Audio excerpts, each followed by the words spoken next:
USS പരീക്ഷയ്ക്ക് ചോദിക്കാൻ സാധ്യതയുള്ള ചില ചോദ്യങ്ങൾ നമുക്കൊന്ന് പരിചയപ്പെടാം. ഒരു ചോദ്യം, 3ന്റെ 2 കൃതികളുടെ തുക 108 ആയാൽ അവയുടെ വ്യത്യാസം എത്ര? 3ന്റെ 2 കൃതികളുടെ തുക 108 ആയാൽ അവയുടെ വ്യത്യാസം എത്ര? ഇപ്രാവശ്യം ചോദിച്ച ഒരു മോഡൽ ക്വസ്റ്റ്യൻ ആണിത്. അപ്പോൾ നമുക്ക് ഇതിന് ഉത്തരം എങ്ങനെ കണ്ടെത്തുന്നത് നോക്കാം. 3ന്റെ കൃതികൾ നമുക്ക് പരിചയമുള്ള 3ന്റെ കൃതികൾ ഏതൊക്കെയാണെന്ന് നോക്കാം. 3:1 എന്ന് പറഞ്ഞാൽ 3 ആണ്.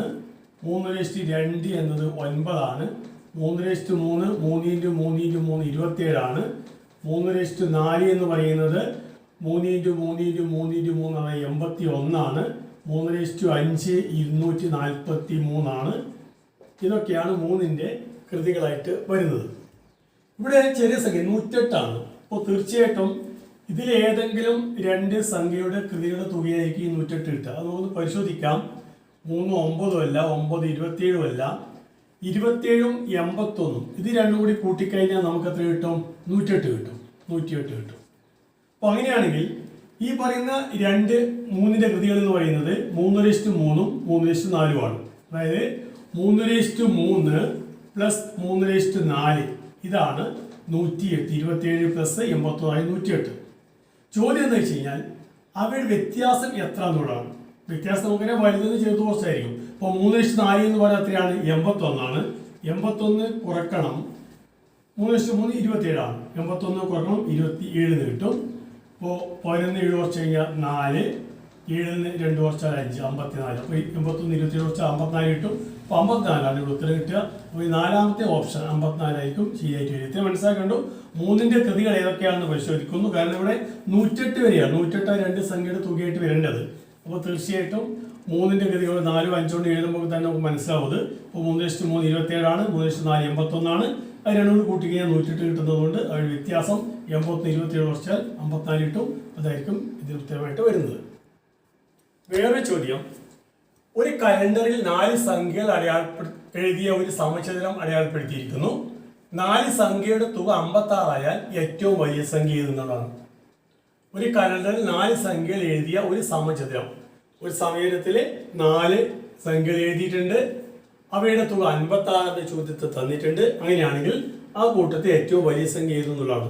അപ്പോൾ കലണ്ടറിലാണ് പ്രത്യേകം എടുത്തു പറയുന്നുണ്ട്. കലണ്ടർ സംഖ്യയുടെ പ്രത്യേകം നമുക്കറിയാം. കലണ്ടറിൽ ഒരു സംഖ്യ ഇടതുഭാഗത്തുള്ള സംഖ്യയേക്കാൾ 1 കൂടുതലായിരിക്കും വലതുഭാഗത്തുള്ള സംഖ്യ. ആ ഓരോ സംഖ്യയുടെ താഴോട്ടുള്ള സംഖ്യ എന്ന് പറയുന്നത് അതിനേക്കാൾ 7 കൂടുതലായിരിക്കും എന്ന് പറഞ്ഞാൽ, ഇപ്പം ഈ 4 ചതുരങ്ങളിൽ 1ാമത്തെ സംഖ്യ ഒരു എക്സ് എന്ന് എടുക്കുകയാണെങ്കിൽ അതിന് വലതുഭാഗത്തൊരു സംഖ്യ x+1 ആയിരിക്കും. ഈ എക്സിന് താഴെയുള്ള സംഖ്യ അതിനോട് 7 കൂട്ടി x+7 ആയിരിക്കും. x+1 താഴെയുള്ള സംഖ്യ അതുപോലെ x+1 7 കൂട്ടി x+8 ആയിരിക്കും. അപ്പോൾ ഈ രൂപത്തിലാണ് ആ സമയത്തിലെ 4 സംഖ്യകൾ ഉണ്ടാവുക. ഇവിടെ തുക എന്ന് പറയുന്നുണ്ട് 56 എന്ന് പറയുന്നുണ്ട്. അപ്പോൾ നമുക്കറിയാം എക്സും x+1 x+7 x+8 കൂട്ടിക്കഴിഞ്ഞാൽ എത്ര കിട്ടും? 56 കിട്ടും. ഇവിടെ എക്സ് എക്സ് എക്സ് എക്സ് 4 പ്രാവശ്യം എക്സ് കൂട്ടാണ്ട് അപ്പോൾ അത് കിട്ടും നമുക്ക് 4x എന്ന് വരും. അതിൻ്റെ കൂടെ ഏതുകൂടി അധികമുണ്ട്? ഒരു 1ഉം ഒരു 7ഉം 8ഉം ഉണ്ട്. 1 7 8 8 8 16. അപ്പോൾ 4x കൂട്ടം 16. ഇതാണ് ചോദ്യത്തിൽ പറയുന്ന 56 എന്ന തുക. അത്രയാണ് 56 ആണ്. അതുകൊണ്ട് അപ്പോൾ 4xും 16 കൂട്ടിയാൽ 56 ആയതുകൊണ്ട് 4x എന്ന് പറയുന്നത് 56ന്ന് 16 കുറച്ചാൽ മതിയാവും. അതായത് 4x സമത്രയാണ് 40. 4 എക്സിനെ ഗുണിച്ചതാണ് 40. അവിടെ എക്സ് എന്ന് പറയുന്നത് 40നെ 4 ഹരിച്ചതായിരിക്കും.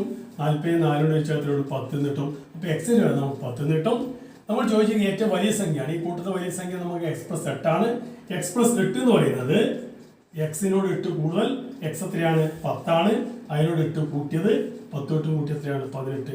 ഈ രീതിയിൽ നമുക്ക് ഈ വലിയ സംഖ്യ 18 എന്ന് കണ്ടെത്താൻ വേണ്ടി സാധിക്കും. ഇത്രയും മനസ്സിലാക്കണ്ടു. കലണ്ടറിലെ സംഖ്യയുടെ പ്രത്യേകത എന്ന് പറയുന്നത് ഒരു ഇടതുഭാഗത്തുള്ള സംഖ്യ കിട്ടിക്കഴിഞ്ഞാൽ അതിൻ്റെ വലതുഭാഗത്തുള്ള സംഖ്യ അതിനോട് 1 കൂടുതലായിരിക്കും. ഒരു സംഖ്യ കിട്ടിക്കഴിഞ്ഞാൽ അതിന് താഴെയുള്ള സംഖ്യ അതിനേക്കാൾ 7 കൂടുതലായിരിക്കും. ഈ രീതിയിൽ സംഖ്യകൾ മനസ്സിലാക്കി കഴിഞ്ഞാൽ അവരുടെ തുക 56 എന്ന് എടുത്തു കഴിഞ്ഞാൽ നമുക്ക് എക്സിന് വില 18 ഡിലേ ചെയ്യാൻ വേണ്ടി സാധിക്കും. വേറെ ചോദ്യം, 1 മുതൽ 75 വരെയുള്ള സംഖ്യകൾ എഴുതി ഗുണിച്ചാൽ കിട്ടുന്ന സംഖ്യയുടെ അവസാനത്തിൽ എത്ര പൂജ്യങ്ങൾ ഉണ്ടാകും? 1 മുതൽ 75 വരെയുള്ള സംഖ്യകൾ എഴുതി ഗുണിച്ചാൽ കിട്ടുന്ന സംഖ്യയുടെ അവസാനത്തിൽ എത്ര പൂജ്യങ്ങൾ ഉണ്ടാവും എന്നുള്ളതാണ് ചോദ്യം. അതായത് 1 ഗുണിക്കണം 2 ഗുണിക്കണം 3 ഗുണിക്കണം ഇങ്ങനെ പോയിട്ട് ഗുണിക്കണം 74 ഗുണിക്കണം 75 ഇങ്ങനെ ഗുണിച്ചു കഴിഞ്ഞാൽ ഒരു ഗുണനഫലം കിട്ടുമല്ലോ. ആ ഗുണനഫലത്തിൽ അതിന് അവസാനത്തിൽ എത്ര പൂജ്യങ്ങൾ ഉണ്ടാവുന്നതാണ്.